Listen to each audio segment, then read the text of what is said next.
Technology should be tested in India, not in California. Absolutely. Absolutely. Technology should not be tested in California. Test it where it's made. Test it where it's made.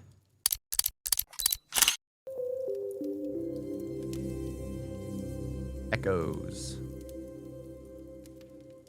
Welcome to another episode of Trending Echoes. My name is Ilyas El-Hosseini, and we have a great guest with us today, Dr. Samir Saran, the president of ORF, the Observer Research Foundation. An hour.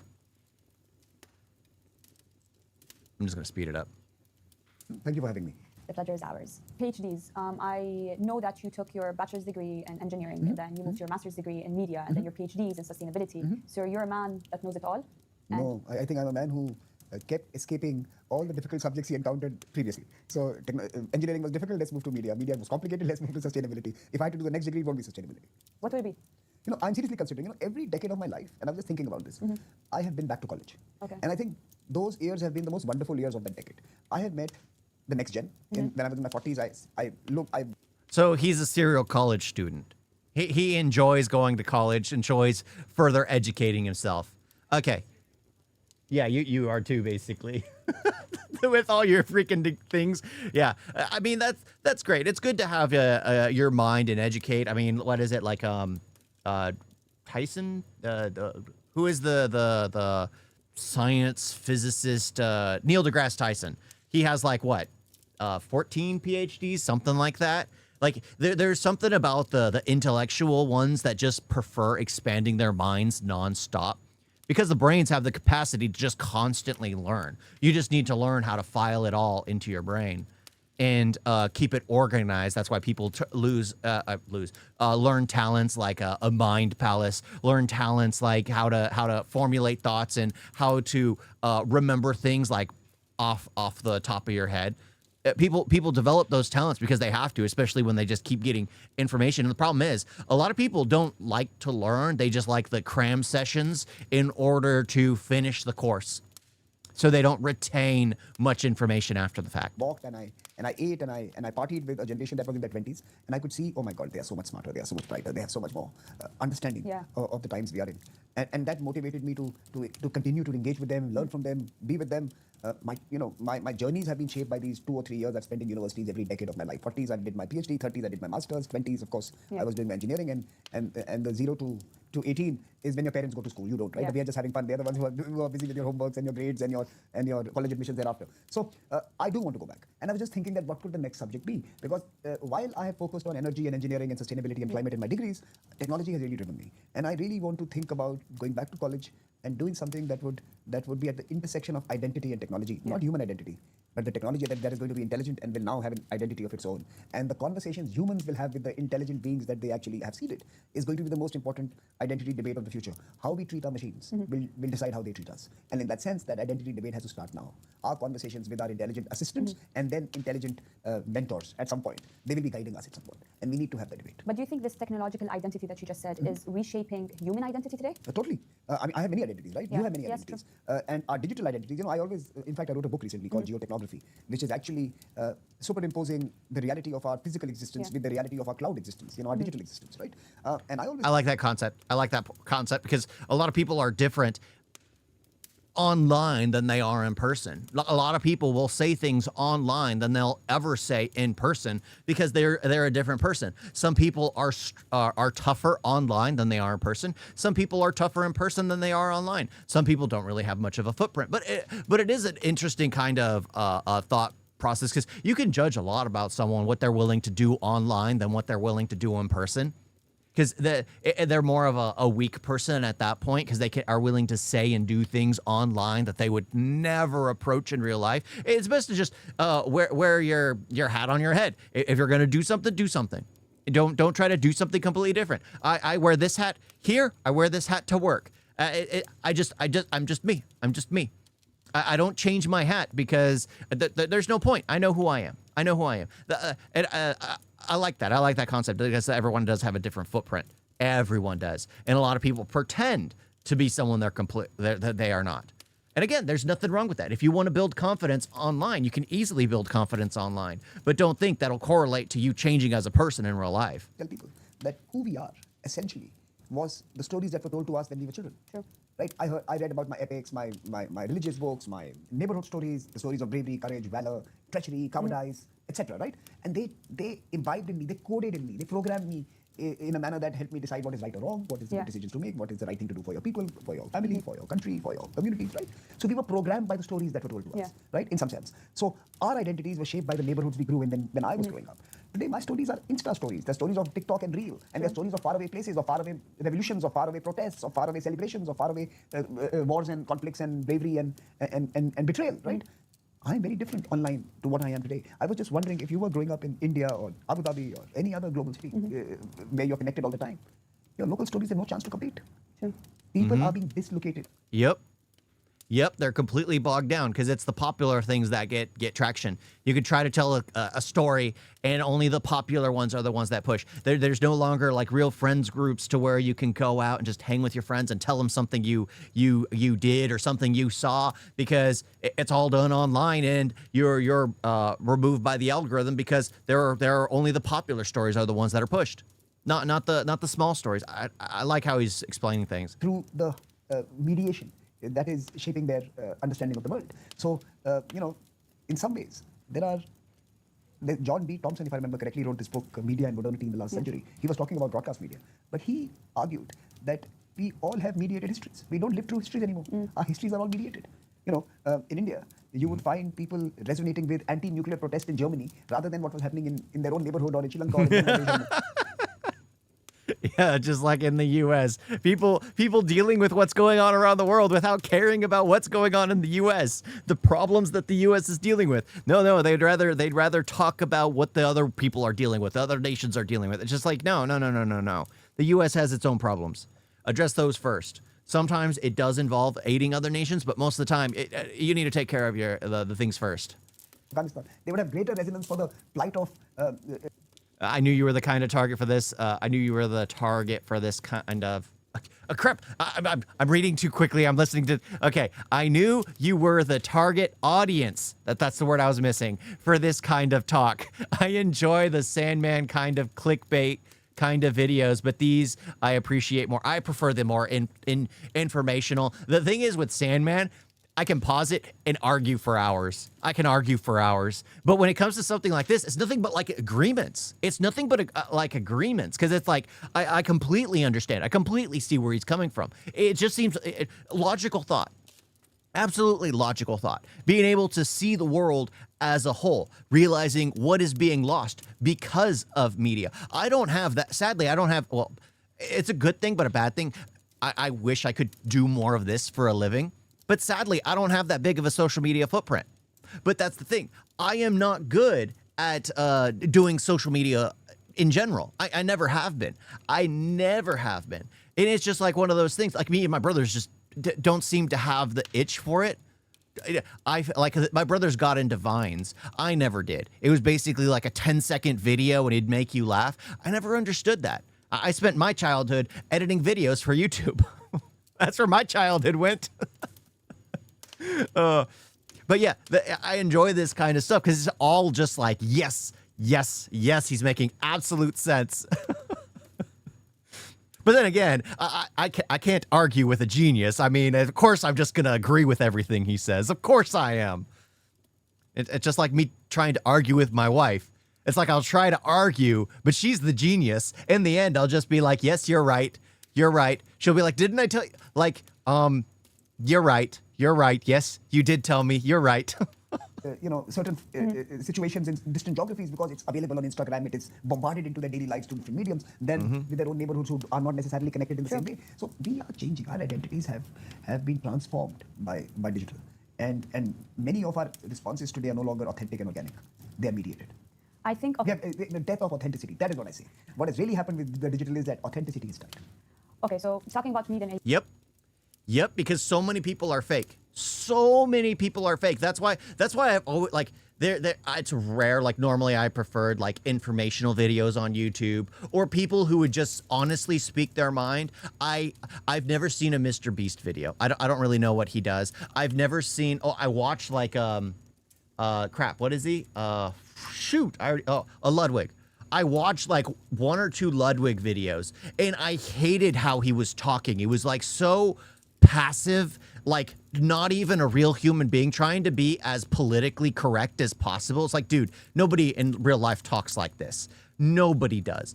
And it's just like, I don't like the fake culture. A lot of that is pushed online, and people see fake people, and then they try to emulate fake people that don't really exist. It's better to just be yourself.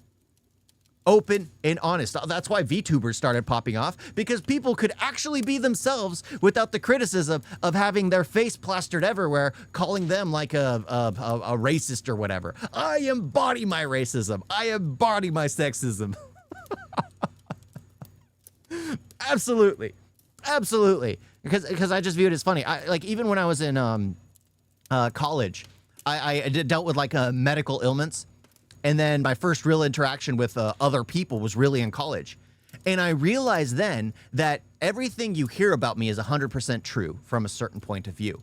Because if someone hates me and tells a lie to somebody, that person who only heard the lie will always believe that lie. They won't know anything about me, and I'm not going to go out of my way to clarify it. It doesn't matter to me in the long run. It's like they will either want to know who I am or they won't. And that's the thing. It's like everything you hear about me is 100% true, because you would choose to believe the lie over learning it for yourself. And that happens all the freaking time. All the freaking time. So social media is like a plague of an existence. And it's just, it's great, but bad at the same time. But I enjoy just being myself. Again, I wear the same hat to work that I wear on stream. I wear the same hat outside to the movies that I wear to work. It's just the same. I'm me. I prefer dressing like a cartoon character. I love cartoons growing up. I loved anime growing up. It just makes it easier when you can see, someone from afar. Like bringing my wife to the U.S. I was at the airport. The check-in. What's it called? I forgot what it's called. But immigration. Yes, immigration. My wife had to show proofs and everything. The second he opened the folder, he saw a picture of me. He remembered me from like 10 minutes prior when I went through. And I went through a different booth. Because I'm a cartoon character. I'm hard to forget. I'm hard to forget. But yeah, it was an enjoyable moment, because I was just like, yeah, that's me. Because I wasn't allowed to go back. But he waved me over because he immediately knew it was me. Yeah. But yeah, I feel like honesty is more important because it's lost in this social media landscape. It's completely lost. Do you think, because you're heading a think tank today, do you think think tanks' strategies and policymaking when writing research is influenced by media today, or influenced by the societies and their opinion and all these narratives on social media, or do you think they're strictly on research and global trends? No. Look, we are in a symbiotic ecosystem. There is no way you can escape the pulls and the pressures and the attraction of the digital. Which young scholar would not want his big idea to be celebrated by millions around the world? There is no way that they are not going to try to put it out there. And they should. There is no way that they're not going to try to simplify it and make it more relatable and make it more digestible. And for the Americans, maybe on a bumper sticker, the big idea on a bumper sticker, that's the American dream, right? Everyone is going to try to promote their own thoughts and original innovations through the media offerings that are available. And people do that. Think tanks do that. And it's not wrong. My only quibble, and therefore one of our principal positions as a think tank, as Observer Research Foundation, and I know of some others who agree, is that even as we use the medium to reach out to many and to simplify our messages and to make it more relatable, we must defend pure research as well. So for me, actually, making research more appealing. Yep, you don't want confirmation bias. You don't want the research to be swayed by the people and the populace. You want the populace to be swayed by the research. The research should always be first and foremost. There are a lot of cases where the populace will want one thing, so the research changes, or the development of something changes for just that niche instead of what it was originally intended for. And it's bad. It's bad. I mean, it's great to have people excited for something, but you don't want the random me putting ideas in your head on what's best for the thing you're trying to create. You just don't. You don't. You want to create what you think is best. Yes, you do want feedback on the way it should head after it's done. Like maybe you should do this, maybe you should do this. But having the media and the populace basically dictate you how you should be doing your studies and everything, it's like, no. More attractive. in some sense, making public policy sexy has to be a mission of research institutions that are working in the more dense field of policy and research. Right now, here is the take. I believe because the long form can now be created into nugget-sized, communicable products, people have now an incentive to defend that research. So I see more pure researchers enabled by the media environment because... Yep. Because a lot of people only believe what they saw on TikTok, what they had 30 seconds to see in a video. I hate that mindset. People do not have the ability for long-form content anymore. Like, sure, I don't have the ability to edit long-form content, but I have the ability to watch long-form content, hear what's being told, be able to have a discussion with the freaking screen and you all about it. But it's just like, in the end, a lot of people don't have that ability. They just don't. You just clip things, take things out of context because it's a nuggetable, tasteable thing for media to just eat up completely. And again, there's nothing wrong with that. There's nothing wrong with people enjoying like a short clip. Like, I think I should be doing shorter clips. I think I should be clipping things from myself. I think it'd be fun. I think it'd be funny. I think people would have a lot of laughs and think I'm an absolute retard for things I say. But at the same time, at least I'm me. At least I'm me, and I can own it. I can own it. And I have my wife, who's obviously the superior intellect, so I can always just claim to be an idiot. I have no problem doing that, especially compared to my wife. I have no problem calling myself an idiot. But I gotta say, it's just insane how people have been so captivated by like the short form media. You don't get much nuance in that short form media. Your brain goes there to die. Yes, it's great to have like a fast facts type thing, but now people are having their news given to them in like 30 seconds. That's not enough to get like the ins and outs of what's actually going on in some situations. Then when you hear that, you go, oh my gosh, and then you have to look at something up. At least that's how I've always viewed it. Boring research can be made far more exciting through folks like you who can transform the messaging and the innovation. I think research is going to be lifted up and it's not going to be harmed negatively. I think research today is a far more communicable sector and therefore a far more relatable sector, a far more street sector, and no longer the elite sector that it used to be. I had a conversation with a couple of people a while ago, and when I was sitting on a table, I'm like, I work at a think tank, and they're like, run. I'm like, what do you mean? They're like, the concept of think tanks is dying. And I'm like, why do you think so? They're like, because there's two ways to say it. There's researchers that are truthful, and there are researchers that just say the truth. And the difference between being truthful and saying the truth is that when you say the truth, you say your version of the truth. Yeah, that's your opinion. Yes, but when you're being truthful, you're saying the truth all the time despite the situation. So what are your ideas on that?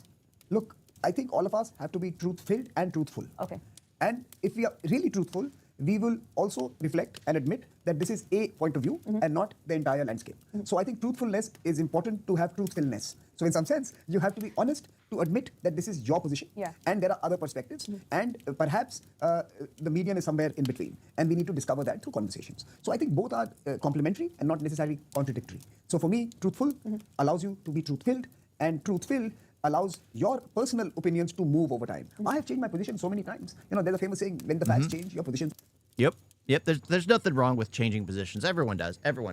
But you have to know who you are at the beginning. But if you're like in a research field or a science field or things like that, you have to go where the science takes you. So it makes sense. Someone like me who can easily be stubborn because I have my points of view, I can easily argue my situation. I would have been a great litigator. I just don't like, how I don't like how the jury system works. I'll just be honest. I don't like how that whole thing operates. But yeah, I would have been a great litigator because I know my point of view. I'm able to use other kinds of nuances to explain my point of view. Not so much right here because I just like making a fool of myself. I like speaking my piece, and it just feels more comfortable. It feels more comfortable just to be myself.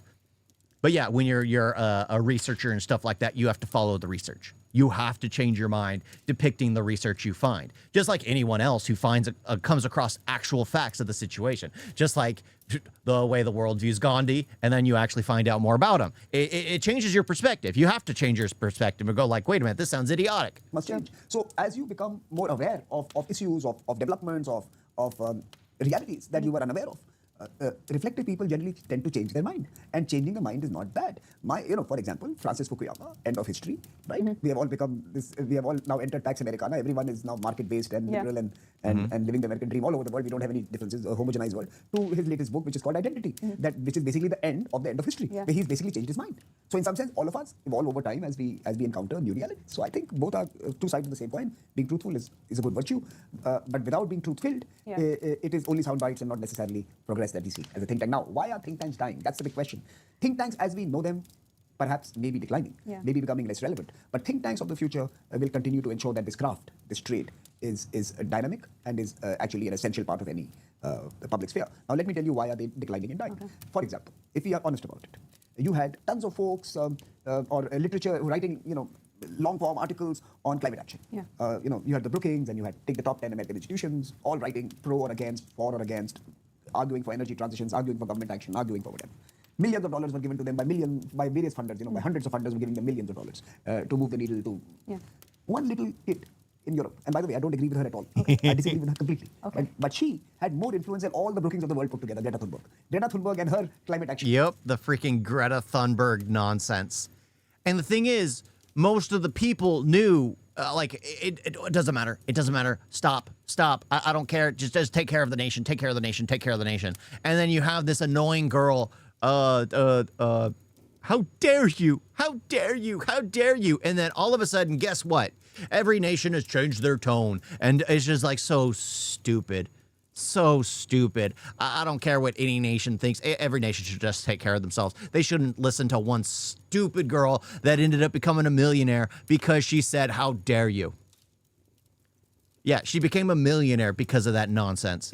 On the street with a bunch of folks, had more influence, grabbed more headlines, moved more needles, and provoked more responses, both positive and negative, than all of us put together in the think tank world on climate. Yeah, it's funny. It's funny how he's talking about it. I immediately knew who he was talking about because she was such a nuisance. It was such a joke at the time. And what's funny is most people, like, that's the one thing that's difficult about that. I'd rather follow a think tank than some random emotionally based grift in order to make millions of dollars. Like, I hate, that's why I prefer being myself.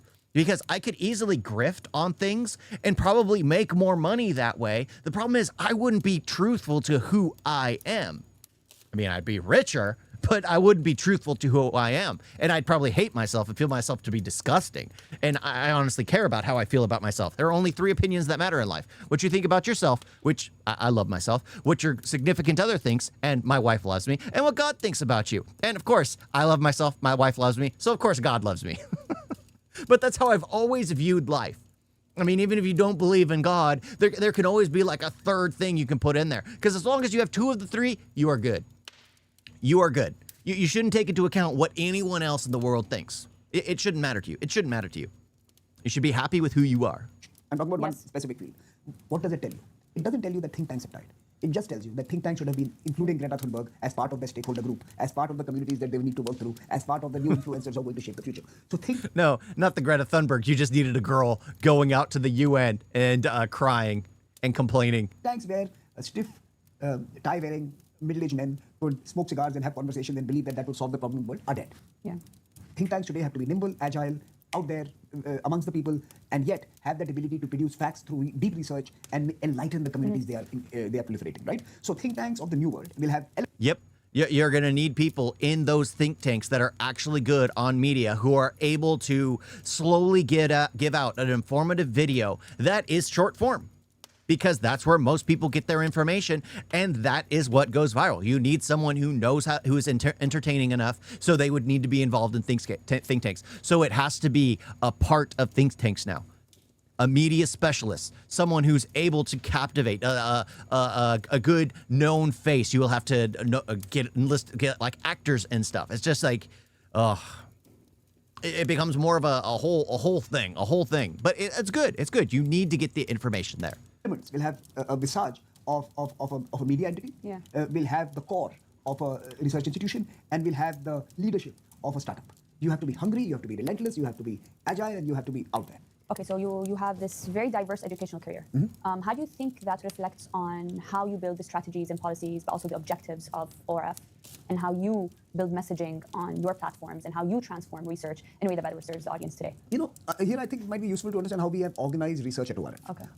ORF is a researcher-led institution. So we are not a top-down research institution. So we don't sit there and tell people what they need to do. My colleagues actually propose what they want to do over the next year and over the longer term, right? So what we do is we actually curate that into from all the various strands of proposals that we get across the 200 odd people who do research at ORF. Our essential task is to make sure that we are able to curate cohorts who are working on similar themes, and sometimes even seed partnerships and collaborations, and sometimes perhaps tweak their directions a little so that they are complementary and not competing, or many a times also arrange research in across a period of time so that we are able to respond to one particular theme of importance through a whole project, right? So our job is not necessarily to seed the ideas into what people should be doing, but to actually seed the symphony that allows all of their ideas to be presented to the world as a concert. Now, the challenge here is that we are also a big tent think tank, very few left in the world, which means we are not left, we are not right, we don't believe in isms, we are no ideologies, only ideas, no politics, only policies. For us, we are a big tent organization. So we will have folks who are from the AFD, and we'll have folks from the Linke party in Germany in one of our rooms, similarly from India and similarly from other parts of the world. So we don't have political and economic biases. Good. That's just how it should be for a think tank. Yeah. Greta Thunberg broke America's brain. Yes. It really did. It really did. Because here was someone who came in, spoke utter nonsense, and completely destroyed the infrastructures that were there originally. And everyone just capitulated to this I think she was 12 or 14 at the time. And it was just like, it was utter nonsensical when you were paying millions and millions and millions of dollars on think tanks to actually try and prove what she was just whining about. And there was evidence for, and then there was always people who would create evidence against. It's just, our bias is to good ideas, and we want to discover those. And sometimes the most important ideas that will excite the global right would be born in the global left, and vice versa. So I think the idea here, our motive at ORF is to allow the researchers to propose creatively their view of the world, because that is the reason why they are there. We want the creative power of so many minds thinking about how to how dare you indeed, or how dare I? Visualize certain challenges and certain opportunities, and our job is to basically strengthen how they get there and how they produce those and how they materialize many of the direction they want to chase to. So because I have straddled the world of business and policy, and because I've been in engineering, and I've done media studies, and I've actually also been part of corporate communications for a very large company, and of course then in academics and research, I have learned the hard way that solutions are multi-domain by design, and sometimes when you focus only on one, you are missing the larger picture. And therefore, for me, food security is as much about maritime security as it is about climate change and water security. So food security in its holistic sense has elements of geopolitics and connectivity and changing climate, and therefore resilient agriculture practices, and of course scaling and upscaling and technology and market access to the millions of producers. So food security, a very simple food is a multi-domain solution. Everything is, right? We are excellent humans are excellent, and that's why this species has done better than any others on this planet on creating complex systems. We are today struggling in managing those, but we have built complex systems which kind of mirror the complex system the human body is, and in some sense global governance was meant to be actually helping us in managing these complex systems. Unfortunately, in this decade, we are high on global politics, we are low on global governance, and I think that is what we need to rectify, and think tanks have a role to play there.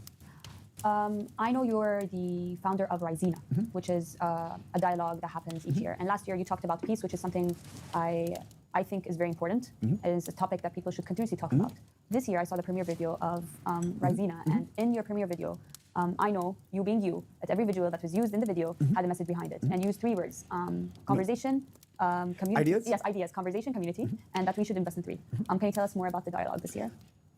So that is a Save the Date video, and it is not necessarily a thematic video. Okay. Wait for that. That is my big passion project. I do that every year. I spend, I think, weeks designing the script, working with the creative folks who make sense out of the scripts that our small team puts together. It's going to come out soon. But here it is. Let me just tell you about next year. Today, diplomacy and dialogue is being conducted on the battlefields. The world has become trigger happy. Everyone is happy entering into conflicts and perhaps even wars now. Dialogue has disappeared. Conversations are no longer fashionable, right? And I genuinely believe that this trigger happiness that the world is experiencing is very dangerous. We worked very hard in the last century to make conflict and contest and violent conflict, the last resort that states would turn to. Today's states see this as the first thing that they need to do. They first shoot and then they say, let's talk. We need to change. We need to reorder the way we conduct diplomacy. So, of course, conversations are important, right? And conversations, difficult ones, are important. And conversations not with those you agree with, but those you disagree with. Otherwise, there is no point of a conversation, right? Otherwise, it's a cheering squad. So, my point here is conversations with those you disagree with are essential today. We have to celebrate the difference and not see. Yep, you have to be able to come to the table. You have to. But that's the problem. It's like some of the people, they're so extreme that there is no talking to them.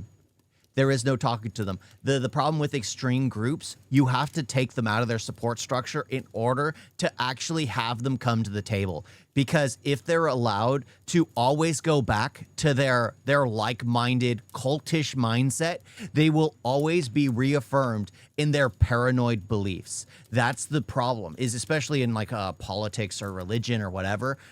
Far down the extreme pipeline is no logic whatsoever, and the refuse to sit down with anyone that thinks just a smidgen out of line. Because if they think a smidgen out of line, they do not belong. They are wrong. They are evil. That is the mindset, and that's why you get people who just get angry instead of talking, because they don't have the ability to talk anymore. They've lost it. They've absolutely lost the ability to sit down and have a rational discussion, because it's not rational. It's emotional. It's all emotional based. Why are you rounding up immigrants? Well, because they came here illegally and do not belong in this nation. I mean, that kind of stuff is just, you can't say that to them. We're rounding up primarily the criminals first, the absolute abhorrent people that should have never been here in the first place. Yet in their minds, they don't hear any of that. All they hear is immigrant. They refuse to hear illegal. They refuse to hear their crimes. They refuse to hear anything. They just hear immigrant. And then they cause massive amount of problems, because in their heads, them assaulting an officer, them assaulting a federal agent, them assaulting other civilians is all justified in their minds, because they are justified in their heads. They are right. That's the problem, is the extremisms are what need to go. Because the extremisms, the problem is they appropriate so quickly. They allow people to feel like they're a part of a community, just like the gang mentality. Make people feel like they're a part of a family. That's why gangs normally are formed by like dysfunctional kids that aren't part of functional families, because they feel like they have a family in that gang. So just like with the extremisms, they feel like they have a place they can belong to. So they continuously go back to it. People forget the difference between immigrants and illegal immigrants. Yes. Yes, like my father's an immigrant. My wife is an immigrant.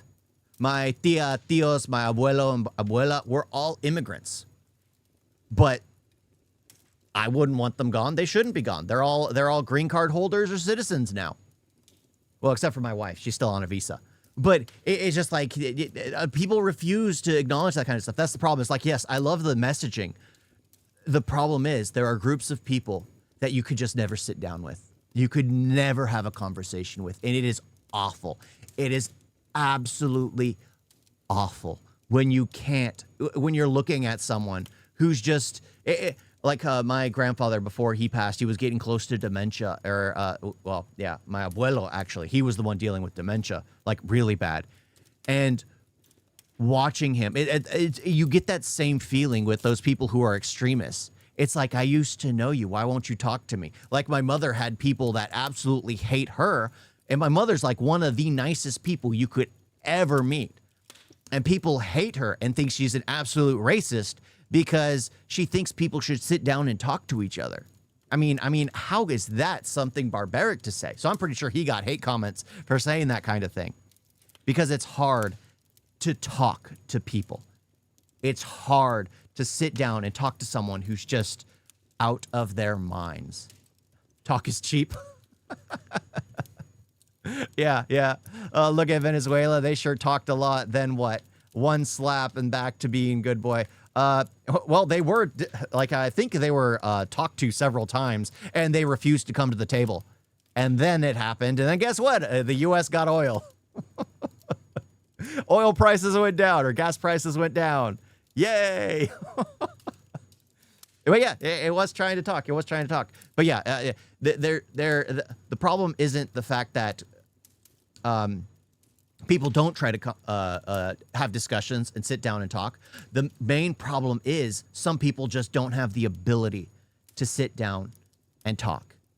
Because their minds, when they start hearing a contrary, again, it's extremisms, when their minds start hearing a contrary, logical, different opinion, they get angry, they get upset because it doesn't match their worldview. Yet as a public band, differences are good. We again have evolved as species because we disagreed.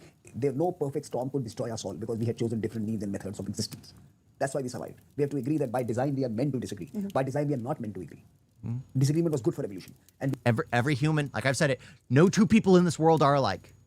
No two people in this world are alike. I saw the news that the fake Somalian schools or something. I saw similar structures here. Yeah. A lot of fraud, absolute fraud. That's federal fraud at that point because they're stealing taxpayer dollars to fund their militants in Somalia. Talk is fine between civilized people, but when it comes to terror, you better talk with your gun. Basically. But then again, you should never go to violence unless you're assaulted first. You should never go up in arms unless you're the first to be assaulted. That's always how I've been. It's always self-defense. It's always self-defense. You should always be smart about that. You should always be smart about that. Hey, did you saw the news that a guy is charged for stoning the rainwater? The government said. Oh, storing the rainwater. He will steal public water. The guy got jailed. Oh, I did not see that. Where the heck did that happen? That just sounds insane. The problem with the West is if you don't understand it or relate to it, it's wrong and it has to be destroyed or looked down upon. I'm not entirely sure about that. I think a lot of people, a lot of people are just extreme. A lot of people are extreme, and a lot of people refuse to accept their inferiority. That's another problem. A lot of people, like especially in the West, refuse to look at other nations and realize how they are better. It's just the truth. That's just the truth. A lot of people like to believe that they are superior. In general, a lot of people do. Even in India, even in China, even in Russia, even in Mexico, a lot of people like to believe that they are superior. And that's just the thing. That's why I believe like each nation should look after themselves, because in the end, what nation doesn't feel like they should be the top of the top? By the way, did you see the news on the guy who got gunned down by ICE? I saw the woman that did. But she was literally like, I've always viewed the car. Like, this is the thing. I trained people on power equipment when I worked in like a factory. I trained people on how to drive like forklifts, reaches, the platform lifts. I trained people, and the first thing I'd say is this thing is a powerful machine. It can do a ton of damage. Always be aware of the people around you. Never drive it without being aware of your surroundings, because you can absolutely hurt someone. And I would always reference it to driving a car. You can kill someone in that vehicle.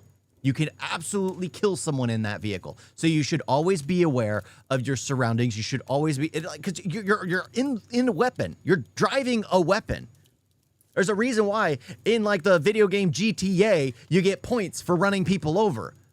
And you can kill them for running people over because it's a weapon. Oh. But yeah, it is tragic that it happened to her. It is absolutely tragic because all she had to do was listen to the officers. It's just common sense. If the officers are telling you to get out of the vehicle or to move out of the officer's way and not block traffic, you just do it. You just do it. We must celebrate disagreement. So ideas are, of course, the bedrock of any progress. And I think today we are seeing ideas compete rather than ideas, enter into a compact of progress. Today we see ideas of negativity rather than progress, conversations which are amongst the like-minded rather than those with you disagree with. And of course, communities are more important. Machine deaths are very horrible. Yes, absolutely. My father was basically, he didn't die, but why I always stressed when I train people, my father, a person was playing around on a forklift and had lowered the forks on my father's shoulder.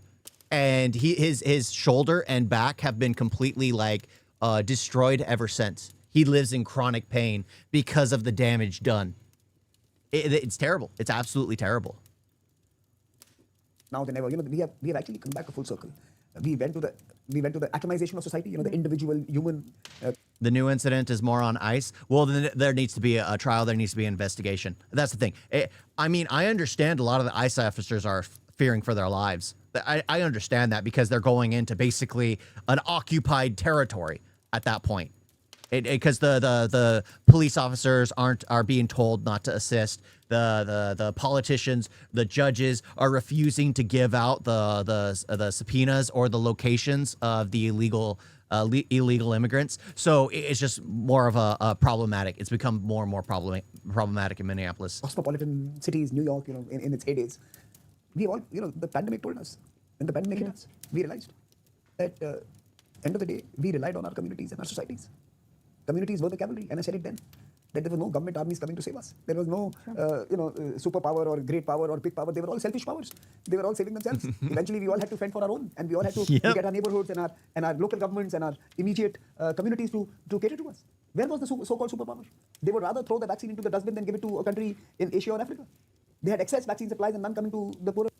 He was carrying a gun. Then he's at fault. He's at fault. I mean, if he had it in his hand, he's at fault.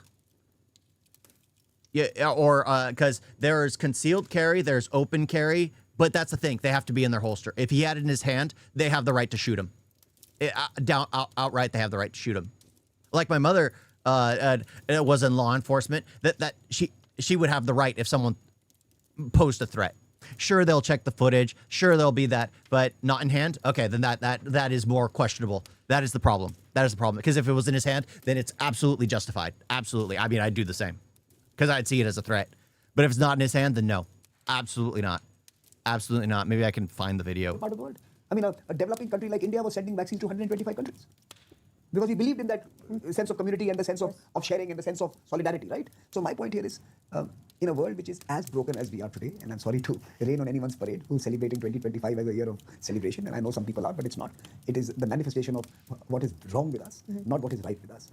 Everything, and I'm talking about every country and everywhere. We are in a broken world where we have the greatest opportunity, courtesy technology and courtesy other progress, to build a new future that could be far more inclusive, far more at peace with the planet, and far more responsive to individual requirements. So we can do all three for the first time: serve communities, serve the individual, and serve the country. And yet we are right now going back to the old debates of the 19th century. With all this accessibility to social media, this communication, making it a borderless platform for people to talk, it's building pores. And with these pores, radical groups are coming in and destabilizing many countries. And India, for example, is also a country that is facing radical groups within the country itself. I have two questions. Where does Every nation always deals with the radicals on the inside. And yeah, they're always extreme. India stand when it comes to these radical groups, and how does it affect its partnerships with neighboring countries? And what is the role of think tanks like ORF when it comes to making a more resilient, making narratives more resilient on platforms to ban these radical groups and bridge these gaps? That's a very long question, and I think that should be a podcast by itself. And I promise to come and do that with you. So invite me when you. And this is an important question to have. It's not easy. There's a simple answer. The internet is such a democratic medium that every deviant idea has many takers. No one is alone on the internet. In a classroom, the classroom bully is alone. You can ostracize him. The teacher can catch him, can send him out of the classroom, punish him, speak to his parents, rectify him. A classroom bully on the internet, which has 1 billion classrooms, is a community of 1 billion people. Sure. So suddenly, no one is alone in this world. So everything has been normalized by our digital society. Everything, every deviant behavior, radical behavior will have many takers, right? So we are seeing the normalization of deviance at a pace and at a scale that is going to challenge governments, law enforcement agencies, and more broadly communities and societies. It is not an easy situation in terms of dealing with what is radical and what is clearly unacceptable behavior in society, right? That's one part. The second, the internet was not designed for your culture and mine. It was designed for California culture, where absolute free speech is seen as a divine endowment. That you can abuse each other, and there's a right to offend, and there's a right to be a complete, unacceptable citizen. Yep, exactly. That they have the right to say whatever they want. Well, yeah, the only exclusion of free speech would be threatening someone's life. You're not allowed to basically threaten. You're not allowed to incite violence. That is not under free speech. I mean, you can talk about how much you hate someone. You can talk about how much you want to scam. You can talk about how much the Nazis were great. You can talk about how much Gandhi was great. You can say whatever you want because it's protected under free speech. But you can't talk about like, I want to remove this guy from the planet. You can't say stuff like that. That's not protected under free speech. But yeah, that mindset has basically been poisoned the rest of the world because now everyone has access to the internet except for China, which has their own localized and completely censored internet. Of this world, and yet you're allowed that. That's very good, and that's their culture. It doesn't work in multicultural societies with storied histories like ours, right? We are a country which has not just religious sensibilities. We have linguistic sensitivities and specificities. We have cultural histories that are both complementary and, of course, very distinct. Cuisines and costumes and of course, the whole conversations around distinct geographical communities, right? So we have regions, we have religions, we have, of course, all other forms of specificities. And for us, keeping the society stable and continuing that whole idea of India as a unit must be the single biggest project. And this is true for India, this is true for every. Why you glitch while talking? I stutter. I have a stutter. I have a few little issues with reading and speaking. I was tongue-tied growing up, but I've kind of overcome that because I have a loud projecting voice. The problem is sometimes what's in my head doesn't always come out of my mouth the exact same way because I sometimes think faster than I speak. That isn't really a praise. That's just me wanting to say a lot. So I'm thinking ahead and then I skip words. I skip words sometimes because I just think it way ahead. And then what I think in my head doesn't come out of my mouth because I skip like way too many words. The social fabric has to be zealously protected. So it has to be national economic priority, national political priority, national security priority. Defending the idea of one country, whether it's India, whether it's UAE, whether it's the US, whether it's any other part. We're not special. I'm just saying it's true for everyone. But in our countries, we were taught that you don't say. Dude, you guys better deal with Hassan. He is openly supporting China. Yeah. Well, again, he has the freedom of speech. Sure, he's actually called for violence on people. Sure, he's actually called for the removal of senators and active politicians and things like that. But he's protected under U.S. law. I mean, he probably shouldn't be here. He really shouldn't. He's more of a negative than anything. But he's an American citizen. He's allowed to say whatever nonsense he wants, just like me. I'm allowed to say whatever nonsense I want. However, I am right. I am right. Certain things in public. From a young age, we were told, you don't say this. This is not the right thing to say. This is not the right way to behave. This is not the right thing to do. We were told, because we were so different, and we lived with so many people and so many millions of different people in the same small place, we came up with some rules of engagement, some decent protocols that allowed us to coexist. That digital does not see that. Because it was designed in California, which has no regard for the cultures we live in. In our countries, we are suffering from the right to offend phenomena infiltrating our discourse. We did not have the right to offend. In fact, we had the responsibility to be decent. In America, they have. I hate that. I can't be decent. I guess I'm the epitome of California, the epitome of America. I just like to be me. I don't believe it's honest to pretend to be someone different just because you're in a different group of people. I feel that's wrong. That's wrong. You should be yourself everywhere. I would hate to feel like a prisoner because, I'm around these people, I need to pretend to be like this. I'm around these people, I need to pretend to be like this. No. I prefer to be me. The right to offend. In our country, we had the responsibility to be decent. Only then you maintain that fabric, right? So we are caught in these two different phenomena. The digital is Californian laws. Shock that dog 2025, and it's Put 'em in a Box 2026. Favorite song. The real is based on traditions over 5,000, 7,000, 8,000 years. And how do you reconcile the two? Governments are struggling with this reality, that how do you make American tech or China tech compliant with Indian reality, Emirati reality, Saudi reality, etc., etc., etc.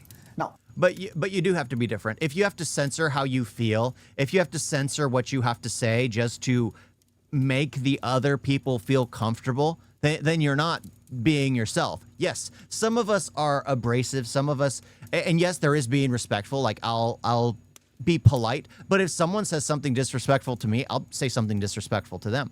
I don't care if well they have the right to, because like no. No one gives anyone the right to be disrespectful to someone. No one does. No one does. Like, you have the right to lose respect, you have the right to gain respect, but yeah, just to outright be disrespectful just because you, no. What do we do when we get to this position? Governments do what they do best, which is take a big hammer and smash it. So bans. Yes. Because they don't have the sophisticated regulations, they don't have the technological capacities all the time to intervene. So what they do is they shut the door. To keep ourselves safe, they shut the door. No, that's what happens. When you're threatened in your house, you shut the door. Maybe if you had gone out, you would be safer. Yeah. But you normally close the door and keep inside. Maybe if you had gone out and raised an alarm and told 10 people about it, you would have managed the threat. But you normally close the door and sit inside where you're alone, isolated, and now what wants to get you can get you. Right? So my point here is, I am not in favor of bans, but I do understand that in the absence of certain regulatory instruments, you have to. So in India, we have seen the banning of certain platforms, for example, Chinese TikTok platforms, because they believe it was. And it should be Instagram. Absolutely, Instagram. Instagram should be banned as well. I'm in favor of it, having it banned in the U.S. Honestly, I know I have an Instagram account. I don't really use it. I don't use it. I'm just not big on social media, like I said. But yeah, those kinds of toxic platforms that push something that should not be pushed is an imperative of national security. They did that. They banned certain gambling applications. They banned certain other fly-by-night operators who were creating apps and basically were harming the younger populations, the lower age groups, misguiding them, misleading them. So they've done things. But in the end, I think we have to consider 2 or 3 radical ideas to deal with the threat that we face, which is really radical. It's not that radicalism is new. Radicalism is now on steroids, digital steroids. It's not that we didn't have terrorists before or extremists before or crazy people before. We do. But now they are fueled and catalyzed and aggregated and mobilized through technologies. So we have to think of a few things. One, I think before any platform, AI or non-AI or quantum or any future technology, before future technologies become commercially accessible to everyone, we have to go to what I call the vaccine principle. That first they have to be tested in a small lab, then they have to be tested on a city scale. I like that. I like that concept. I never thought of it that way. Yes, it has to be tested in a small scale first. Like, that's the thing. They start pushing these things out as soon as they're created, when the world isn't even ready for this stuff. Especially social media. Nobody knew how the kids are going to grow up with Instagram. Nobody knew how the kids are going to grow up with TikTok. And then you see the brain rot after the fact. Just like with vaccines. You do a small test group. He's absolutely right. I never thought of this. He's absolutely right. You do a small test group, and then you see how it affects their development over life. And then you have the test. You're like, 20 years, okay. 40 years, okay. 50 years, all right. We now have a vaccine for this. And then they have to be tested on a larger human settlement. Only after we are able to study the collateral implications of their entering our lives should we be giving them the permission to be available to everyone. Today, all big tech companies of the world have used us as the testing lab. And they have made a virtue out of it. Microsoft upgrade, antivirus upgrade. This is the new patch to fix the system. We are their lab. They should be paying us money for testing their product that they're earning billions of dollars on. Would you ever allow a pharmaceutical drug to tell you this? That this is your medicine, now this is your upgrade for your medicine. You would shut the company down because it kills a human. Technology will kill a society if we are not careful. So we have to come up with a certain sandbox arrangement where we have graded testing of the product before we allow it into human. TikTok has cooked kids in the West? Yes. Yes, it has. Absolutely. Absolutely. I hate that. Well, I hate most platforms, to be honest. I hated Snapchat when it came out. I never did Vines. I've never even been on Reddit. I hated TikTok. I hated Instagram, but I got one just because I talked to my wife on that for a while. And then we got Discord, and then we got WhatsApp. And then I've always hated like social media platforms because I see how people lose themselves for hours just scrolling. The endless scroll. The endless scroll. And by the way, Singapore and by the way, UAE as well. Yes. So Singapore and UAE are countries, and there are some others as well. And India is considering that as well on financial technology. Sorry, I sometimes speak too fast. But India is considering that as well. Fast. So I think one is we have to come up with a radical test and verify process before technologies should be introduced into society. Then they should be tested in the communities that they want to be in. There's no point doing a test in California and creating it for the Indian market. It should be tested here. So that's the first part.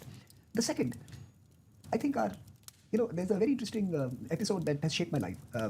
There was a political leader in Europe, and I will not name the person, who was asked by media folks, do politicians understand technology? And I liked her reply. She said, maybe politicians don't understand technology, but do engineers understand politics? Do technologists understand politics? And I think that is equally important. I think social sciences now has to be embedded in all the coders who are being trained today. They should understand what are the implications of what they're doing.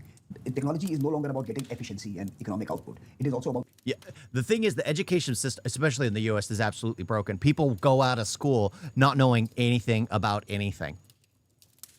Nothing. They know nothing about taxes. They know nothing about debt. They know nothing about really much of anything. It's just insane, absolutely insane. And they spend all their time on their phone just scrolling. It's insane. It's absolutely insane. Serving society and protecting what we really care for and stand for. I think those who produce our technologies are...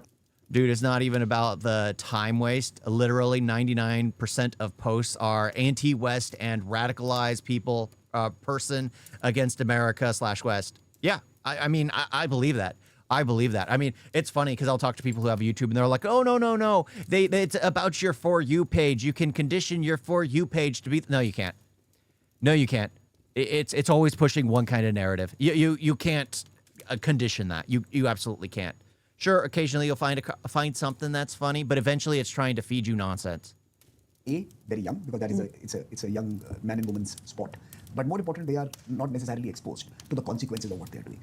I think we need far greater dose of social sciences in our innovation frameworks, in our innovation policies. In fact, all funding institutions, government and non-government, should insist that founders have to go through a certain curriculum before they produce technologies that have implication on society at scale. I think that's the second idea, that let's rethink how we train those who create technologies and how do we support those who create technologies. But finally, it is not going to be handled by any single country or any single entity. We need global partnerships like never before. And that is what is failing our people at this time. We don't have global partnerships. Technology has become a zero sum. And between the US versus China and Europe versus America and West Coast versus East Coast, we are having many of these conflicts that prevents a principle-based normative framework that will, in many ways, come up with the 3 or 4 big laws that define innovation for the future. No, I'm a science fiction buff as a child. I used to read Isaac Asimov.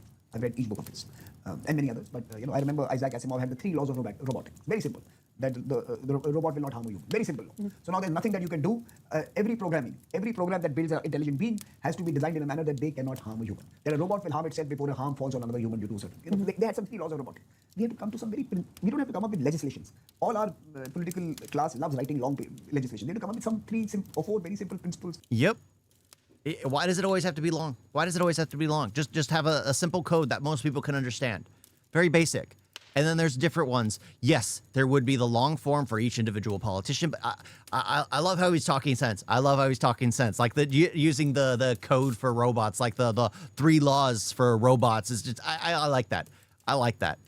That allow a reconciliation. But how does technology harm our relationship with our neighbors? Technology today can create wars. It can create unrest. It can create disturbances. It can harm international relations. It can send the wrong perception of a country to its friendly neighboring country. So these are challenges. Right? Like I said, each nation is basically a house. Each nation is basically a house. I said it. I've always said it. But we are lucky. For example, India. If you look at India's neighborhood, we have land neighbors and we have maritime neighbors. Maritime neighbors would mean Singapore and Indonesia, would mean UAE and Saudi Arabia, and the Gulf countries. Land neighbors would mean Pakistan and Bangladesh, and of course China. Right? We have these 3 big land neighbors and a much larger group of maritime neighbors.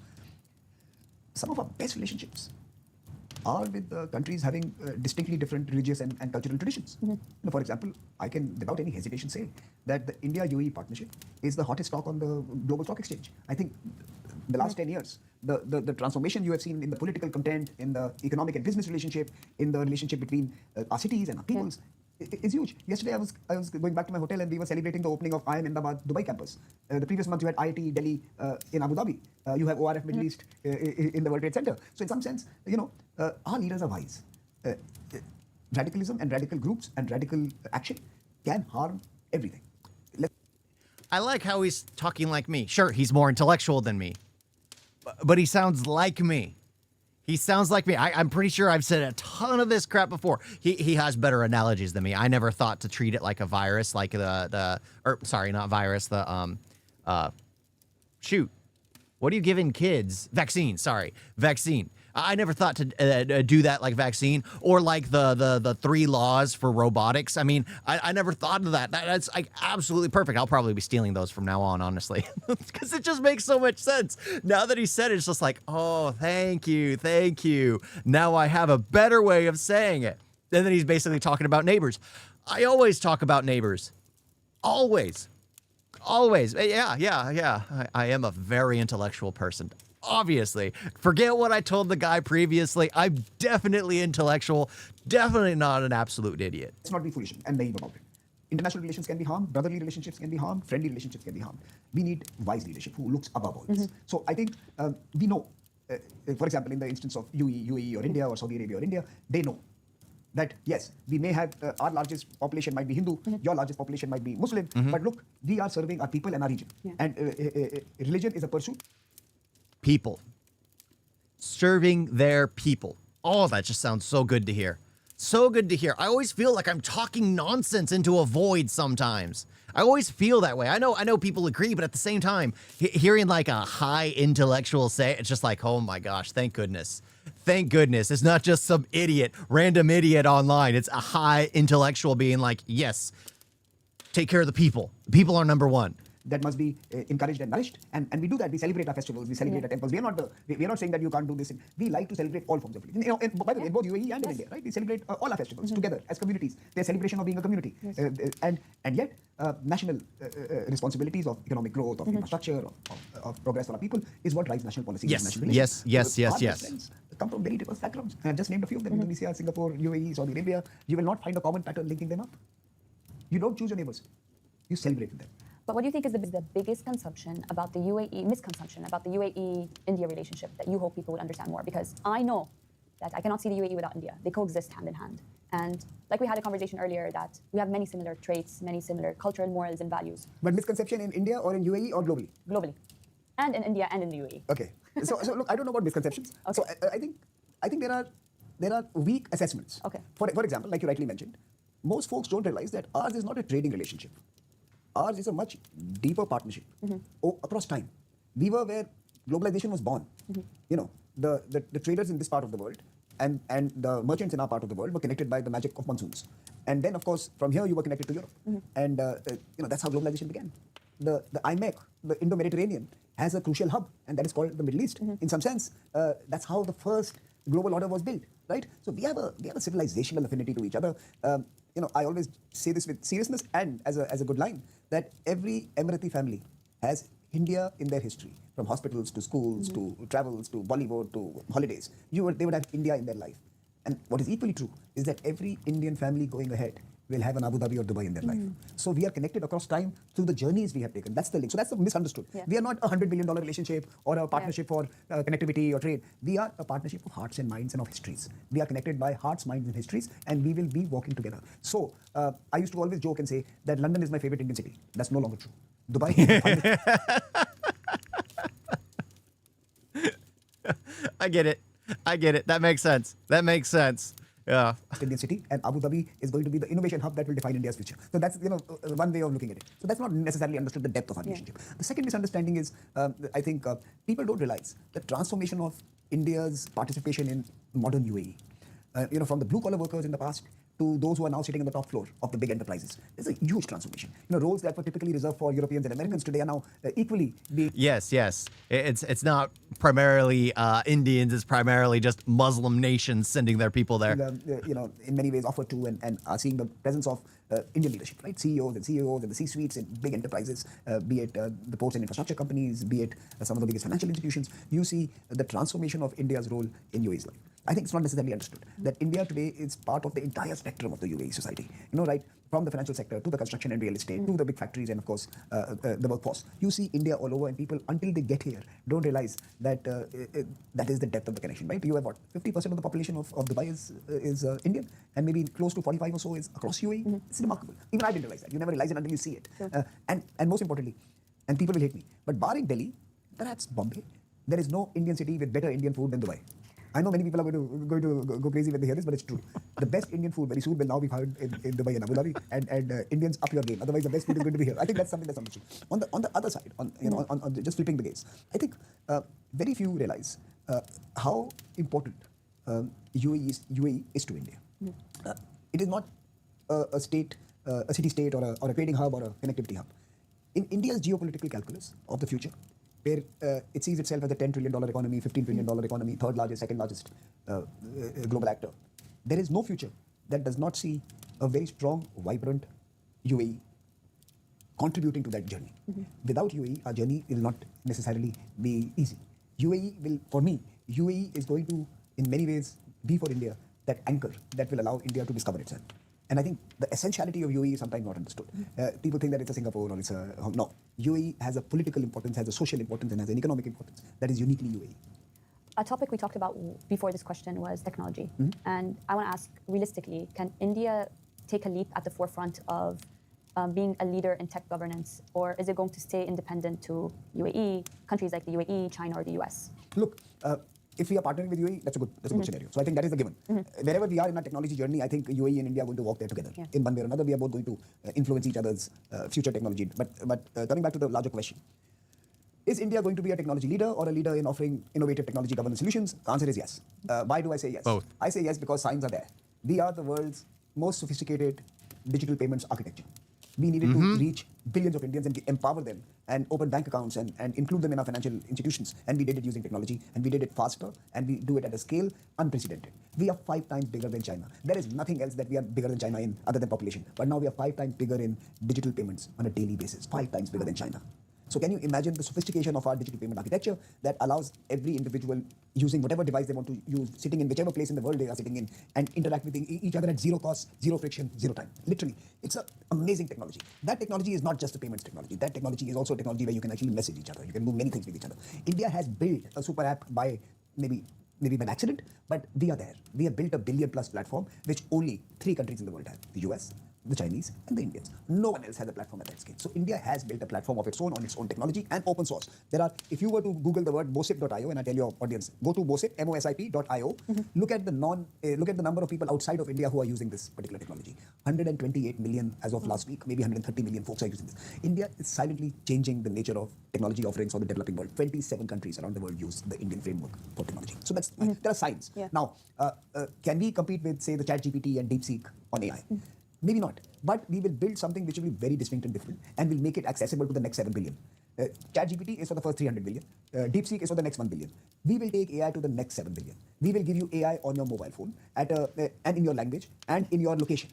With low broadband connectivity, we will give you access to AI. So that is what innovation India is good at. Now, I'm not saying this is going to happen. I'm just telling you what could happen. Yeah. Like, for example, China built lowest cost manufacturing for solar plants. But India has the lowest solar power plants. So we take Chinese manufacturing, we innovate over it, and we do implementation innovation, and we have the lowest cost power in the world. So the point I'm trying to make here is, yes, our innovation will be to serve the next 7.5 billion. We are going to compete with the big boys in certain sectors, for example, semiconductors, for example, outer space, for example, quantum, for example, AI. We will create an Indian LLM, and we will make it both voice-based and multilingual. So we are going to change, because that's how we will cater to our populations. We are going to create those. I believe in the third mover advantage. We had the third mover advantage in telephony. We had the third mover advantage when it came to some of our connectivity and broadband-based economy. And I believe in AI. We might be third, but we will do it better, faster, cheaper, and more inclusion, with more inclusiveness than anyone else. I think if I had to keep the conversation going about this topic, we would take another 4 hours. But I want to drop all the topics and ask a personal question to you. What was one of your personal turning points? Was there any specific turning point that shaped who you are today? And people see the light at the end of the tunnel. Who is the light to the end of the tunnel to you? Or what was the light at the end of the tunnel for you? When I moved away from the corporate sector, went back into college and did my studies and came back into the research segment, I think that would have been the turning point. I jokingly tell people that I was not a good engineer and I was not a good business leader as well. So, maybe I was designed to be in an academic research institution, and I stumbled into this space, and I've loved it ever since. So I think that 2007-8, when I gave up my corporate career and I stumbled into a think tank space, which was so different, dramatically different, right? I think that would possibly be the turning point. And what would be who is the shining light, or what is the shining light? I think without doubt, humans. For me, building communities has been my passion. We have, scores of youngsters who walk through the portals. I may or may not have time for many other things in my life, but there is no request from any person who wants to meet me which will not be adhered to. I will meet anyone and everyone, whether they write to me in my spam folder on Instagram or Twitter or anywhere. I will ferret it out and I will meet them. I love meeting people, investing in people, believing in people. We have at ORF people as one of our deliverables as a mission, that we invest in people. So that is one of our fundamental objectives. On a more formal basis, we have now 2,400 young fellows who have done leadership programs with us in 132 countries. Wow. And of course, we reach out to, ORF reaches out to 70,000 or 80,000 school-going students each year in different languages on different projects. In India, numbers should not excite you because it's endless. It's an endless landscape. But we do that. Yeah. So I think light at the end of the day are these smart, bright, young people who now sometimes call me and say that, can we work with you in a project, and they want to support ORF. I love that. They came through ORF, they're leading big institutions, they are wanting to find new partnerships. I think light at the end of the tunnel is people. Community is the cavalry. Community is also the salvation. For me, I'm a member of communities. throughout our conversation, you talked about reading books when you were young, and I'm sure you still read books today, and you're an author also of 5 different books. So I want to end the conversation today with one last question. What is a book recommendation you would give to youngsters today? In the turbulent times that we live in, I want them to read one book because it will confirm to them that times have always been turbulent. There's nothing so special about this moment. Human beings have always lived through great transitions. Yeah. And I think for that, the book they should read is Gun, Germs and Steel by Jared Diamond. It's a book they should not miss. In fact, my book, Geotechnology, is a homage to him. I think that book is excellent. Please read it. But with all the disorder around us, I would also advise them to read Samuel Huntington, but not The Clash of Civilizations, but his other work. I think it's called Political Order in Changing Societies, 1968, if I remember. I'm forgetting the exact title. But Samuel Huntington, 1968, Political Order in Changing Societies, and will tell you, what it basically tells you is that if the rate of change, social, political, economic, is too fast, institutions collapse and societies tear up. And in that sense, all those who demand dramatic changes all the time are basically asking for the collapse of what we built up. And therefore, I always tell youngsters that I watch movies of revolutionaries, but I invest in being an evolutionary. I like evolutions, fast evolutions. And I love revolutions in movies. And that's where I am. Honestly, I really enjoyed today's conversation. And I want to thank you again for being in another episode of Trending Echoes, Dr. Samir Saran. Thank you, Yas. I enjoyed that. I did enjoy that. Thank you for that one. That was actually pretty good. It's funny because normally I just argue and talk nonsense most of the time, but hearing an actual intellectual break down most of the stuff I say and be like, yes, this. Of course, more eloquently and a lot more fluently than I ever did. I really did like it. I always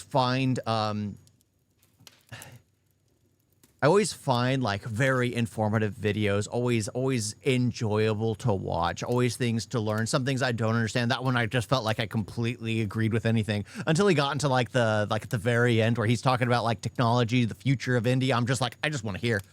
I mean, yes, it's obviously going to be technological. Of course, it's going to be more like the tech. Of course, that's going to be the avenue it goes. I mean, seeing video games starting to come out, which is not exactly the same thing, but more of the digital space. India's entering it, and India should be. They have the mindset, they have the capabilities, and they have, like you said, the capability to make it quicker, simpler, cheaper for everyone. And I'm like, absolutely. I really did enjoy that. It's always good to distill down ideas once in a while. Yeah. With someone who's more eloquent in their words, someone who's able to actually say things. Because it's just like there are things that I say. It's just like, how do I say this the best? I don't care. I'm just gonna say it. I'm just gonna say it, and then it comes off all barbaric. But it's like, oh well, I know that's how I feel. And then he comes across, and I'm like, yes, this is what I've been saying. And then it just sounds completely different when I say it. But it's like, yes, this is exactly what's in my head. I just don't say it correctly. You guys got a video?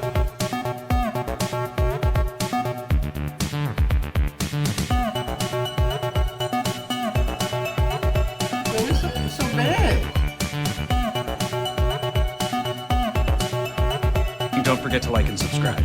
Wait on that.